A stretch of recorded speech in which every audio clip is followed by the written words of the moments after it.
If you were like me and you wanted to get any other 5-star in this game that wasn't Gepard, this video is definitely for you.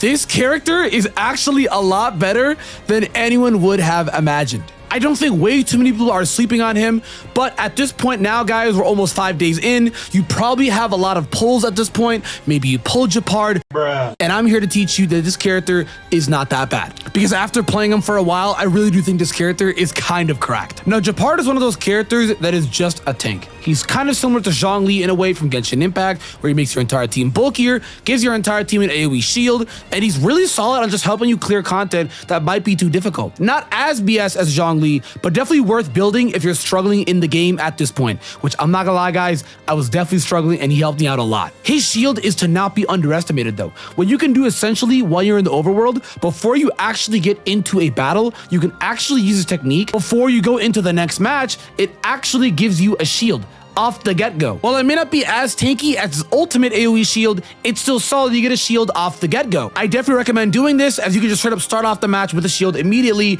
rather than trying to farm up for his ultimate. His basic attack is nothing too crazy. It's just a single target ice damage move that scales off his attack. You mainly want to build defense and stack defense on this character, so you can kind of just use his farm skill points. And his talent is interesting, I'll say. Rather than being knocked down, when he's in a knockdown state, he actually just gets right back up. Yeah, the guy doesn't want to die. He doesn't want to give up.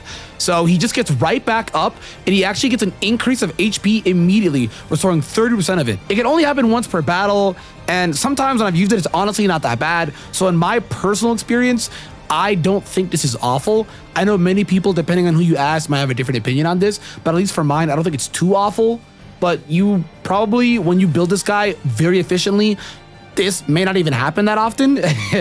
If you have a healer and this guy is constantly building armor and shield for himself and the entire team, I feel like it would be a little bit of a surprise to just get taken down. So it's an ability, but I enjoy it. I don't think it's that bad. I enjoy it. I liked it. His ultimate is the big kicker though, and the reason why this character I think is really solid. So March 7th is another character that I already made a guide on that is a single target shield. Gepard has an AoE shield.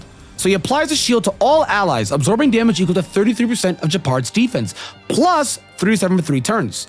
So if you build defense on this character, you will make yourself and the entire enemy team very tanky. Stacking an entire shield on yourself and all your allies is absolutely massive. Shields are nuts in this game, so I definitely think it's worth building this character and worth farming his ultimate to stack that off. There are a few light cones in this game that are actually solid for him. I would typically recommend light cones that do buff defense, but the one that I've gotten the best use from though is the March 7th light cone, day 1 of my new life. The passive is honestly really solid for him, as it does increase the wearer's defense by 16%. And after entering the battle, it increases his damage resistance of all allies by 8%. That's not that bad, because not only does it make your defense off the get-go insanely really good, so he's able to live a lot longer, to be able to get out that AoE shield for all of your allies, but at the same time as well, too, damage resistance on all allies is really solid.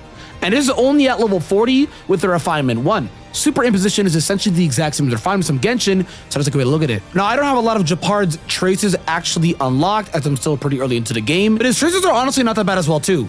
I enjoyed his trace a lot when I can eventually get it, which essentially Gepard's energy will be restored to 100%, which is really good. More energy, more ult. You love to see it. They're overall pretty simple traces, as they just sort of just buff his defense, buff his shield. There's one here as well too that has a higher chance of him to actually be targeted by the enemies, which is solid as well too. This kind of opens up the door for your hyper carries to be able to dish out more damage as they're focused on the bulky tank. This middle one I do think is probably one of the better ones, as it just over time increases the damage absorption of the shield. So right now it's at 33% at level 3. When I go to level 4, it hits 35. So it just keeps getting better, and it's definitely worth investing into this one, because his character, basically his entire existence, is this shield. You don't really play him for damage. You don't really play him for anything else, really. He's just solid for that. This one you could also use as well too if you're interested in Gepard and making him do more damage, as this one converts his attack by 35% of his current defense. And it actually refreshes at the start of each turn. So if you actually like Gepard that much, or you want to see this character do more damage, you can invest in this trace. Though I do like the top ones up here though, where its defense increased by 7.5%. Gepard just wants to stack as much defense as possible in order to make that shield for the allies a lot tankier. You'll live more, you could do more damage. That's a TLDR for it. So I definitely recommend building this character as much defense as possible. To go back into effect hit rate though, essentially that increases the likelihood of an effect to occur. I know, right? It's actually a lot more simple than I thought. Right now it has a 65% chance, which is the base chance. But what you can do is increase the likelihood of the chance to actually freeze. So the TLDR for this one as well too is you can increase the chances of successfully debuffing enemies by increasing the caster's effect hit rate. So the more effect hit he has on this guy, the higher chance he does have to freeze. Though, again, I still recommend that you build this character defense, as the shield is going to be the biggest carry for this character and probably a massive reason on why you can be able to clear content that is probably double your levels. I've actually beaten characters at this point that are level 50, 60, just with Gepard's shield. Relics are something that are not going to be too important at this point into the game, but they're still worth kind of having on your characters just for an overall stat buff. Mine are a little all over the place right now, so I don't recommend doing what I'm doing. But the best relic set form is easily Knight Solum. It essentially increases defense with a 2-piece effect, and the 4-piece effect increases the maximum damage that can be absorbed by the shield created by the wearer by 20%. So this is making his overall defense higher and is going to make his shield a lot stronger. You build that, everyone's gonna have a good time.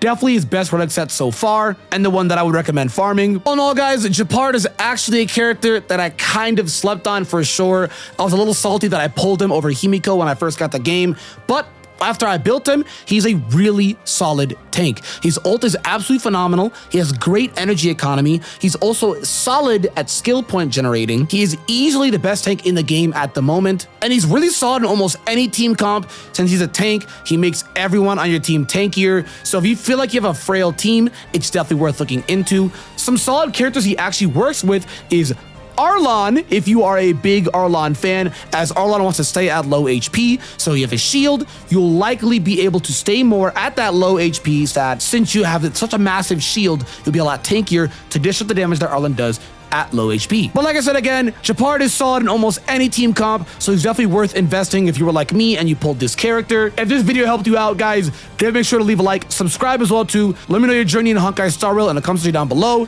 Thank you for watching, and I'll see you guys in the next one.